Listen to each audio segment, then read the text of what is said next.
Hi, I'm Fred Dragula. I'm a professor of classics and world religions here at Ohio University and the director of the Ping Institute for the Humanities. And I'd like to welcome you to the next installment of our Institute's 5-minute bits on pandemics in history and literature. And today we're talking to Dr. Carey Snyder, a professor of English in the English department here at Ohio University. And she's going to be telling us about the book Pale Horse, Pale Rider by Katherine Porter. Dr. Snyder, thank you for being with us today. Can you tell us what makes Pale Horse, Pale Rider a story about pandemics? So it is the best known fictional account of the Spanish flu. It is published in 1939 by Pulitzer Prize winning writer Katherine Porter, and it's based on her experience contracting the flu in 1918 when she was working as a reporter in Denver. She had jet black hair, and it reportedly turned her hair white. So she talked about it being this dividing line in her life, and it profoundly affected her. Unlike COVID-19, the Spanish flu struck people down in their prime. And not only that, but it struck during World War I. And it actually took more lives than the war itself, which I think a lot of people don't realize. Reportedly, estimates were about 670,000 lives in the US and millions worldwide. Wow, what's the novel about? Can you tell us a little bit about the storyline?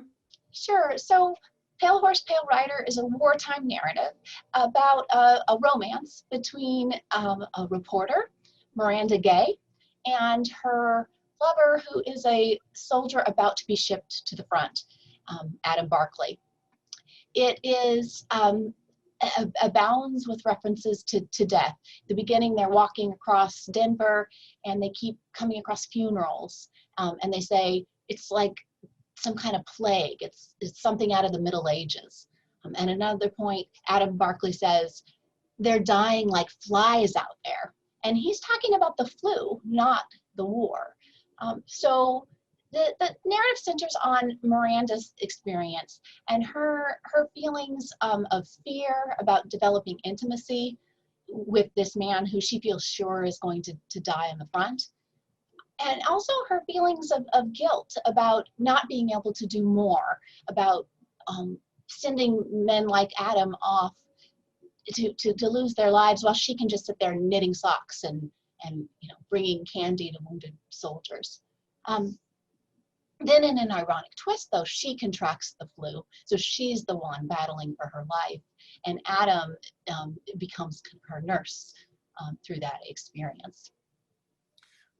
Why does this story speak to audiences so well today? What's the modern relevance between the modern day and World War I? Yeah, well, what really strikes me in reading and teaching this story today is the sense of social isolation. So when Miranda contracts this disease, first her landlady wants to put her on the curb. And then when she is hospitalized, Adam is not allowed to come and see her.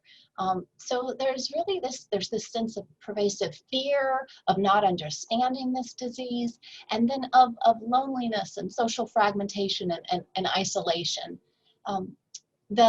The final line of the story is very somber. It's Armistice Day, and you think cause for celebration, but the line is no more war, no more plague, only the dazed silence that followed the ceasing of heavy guns. So it's a heavy note, and perhaps there was no other note she could strike, given that the story was published in 1939 on the eve of a Second World War. But I wanted to leave our listeners with a more optimistic kind of framework for thinking about this. And it's Porter's own words about the power of art. She says that art is what we find again when the ruins are cleared away. So she really thought art had a role to play in healing and making sense of these moments. That sounds like a fantastic novel to read in these days. Thank you very much for your time, Dr. Snyder, and we hope everybody's enjoyed listening to this. Take care.